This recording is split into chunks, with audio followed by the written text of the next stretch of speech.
So friends welcome back to our channel. So ఈరోజు అయితే సూపర్గా ఉండేది ఫ్రెండ్స్ బెండకాయ కూర.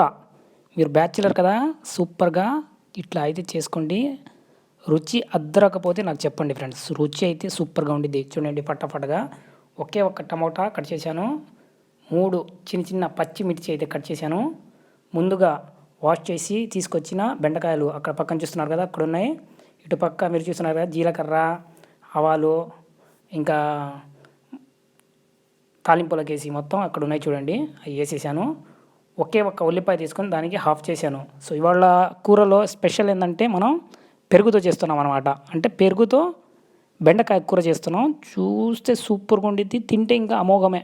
సో చూడండి, ఈ మొత్తం ఒక జార్లో తీసుకొని ఏం చేస్తున్నానంటే మిక్సీకి పట్టేస్తున్నా ఫ్రెండ్స్. మిక్సీకి పట్టించేసి సో ఆ పేస్ట్తో మేము ఇవాళ కూర చేస్తాను. ఎట్లా ఉంటుంది అనేది చూడండి. అది మీరు ఒకసారి ట్రై చేసి చూడండి.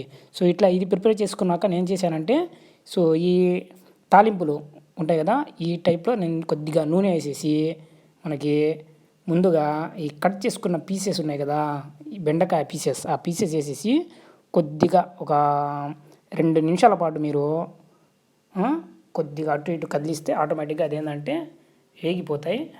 కొద్దిగా మనం ఒక బౌల్ నూనె అయితే వేయండి. తర్వాత అది పక్కన తీసుకొని మరొకసారి కొద్దిగా హాఫ్ టేబుల్ స్పూన్ అయితే నూనె ఇంకోసారి తీసుకొని, సో ఇది తాలింపులకు వేసాను చెప్పాను చూడండి, ఆ తాలింపులకు వేసి మొత్తం వేసేసి కొద్దిగా అటు ఇటుగా మినప్పప్పు, జీలకర్ర అవి వేసి కొద్దిగా అటు ఇటుగా తిప్పండి.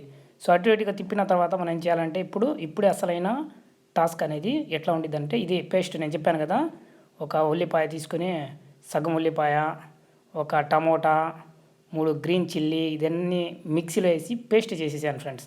పేస్ట్ చేసి ఇప్పుడు నేను తాలింపు వేసాను కదా, దాంట్లో వచ్చి ఇది వేసేసి దాంట్లో నేను పెరుగు వేసాను, 1 కప్పు పెరుగు వేసాను. ఆ టేస్టే వేరేగా ఉంటుందని ఎవరో చెప్పారు, కాకపోతే నేను ఎక్స్పెరిమెంట్ లాగా చేశాను. కాకపోతే నిజంగా టేస్ట్ అయితే అదిరిపోయింది ఫ్రెండ్స్. మీరు చూడండి.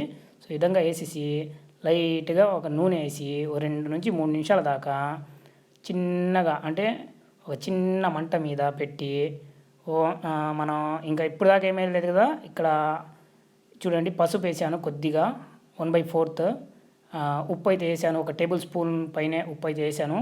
సో ఇంకోటి వచ్చేసి ఒకేసారి నేను ఈ ఎర్రకారం, అంటే ఇప్పుడు chilli powder, red chilli powder అంటాం కదా, అదైతే వేసేసి ఇందాక మనం దూరంగా చేసాను చూడండి, ఆ బెండకాయ ముక్కలను దీంట్లో వేసేసి చిన్నగా కలిపేసాను చూడండి ఫ్రెండ్స్. సో ఇట్లా కలిపేసి మొత్తం దానికి పట్టేటట్టుగా మనం కలిపేసుకోవాలా. సో ఇక్కడ చూడండి, మీరు చూస్తున్నారు కదా, ఈ విధంగా పట్టాలా. అంటే పడితేనే మీకు ఆ టేస్ట్ అనేది సూపర్గా వచ్చిద్ది. దాని మీద ఏం చేస్తారంటే 5 నిమిషాల పాటు చెమట పట్టేలాగా 3 నుంచి 5 నిమిషాల పాటు ఏదన్నా కప్ వేసేయండి పైన. వేసేస్తే ఏంటంటే ఆ స్ట్రీమ్లో కొద్దిగా ఉడుకుతాయి కదా, చూడండి ఇక్కడ సూపర్గా గుమ్మ గుమ్మ గుమ్మ గుమ్మ అని ఉడికిపోయింది చూడండి. ఉడికితే ఏంటంటే ఆ టమాటాలో ఉన్న గుజ్జు వాటర్ లాగా కొద్దిగా లైట్గా వచ్చింది. కొద్దిగా గ్రేవీ కావాలంటే గ్రేవీ టైప్లో మీరు పెట్టుకోండి. గ్రేవీ వద్దు మనం అనుకుంటే ఇంకొద్దిగా మంట పెట్టేసి ఇంకో 5 నిమిషాలు కొద్దిగా పెట్టేస్తే ఆ గ్రేవీ మొత్తం లాగేసి ఫుల్ ముక్కకైతే పట్టిద్ది.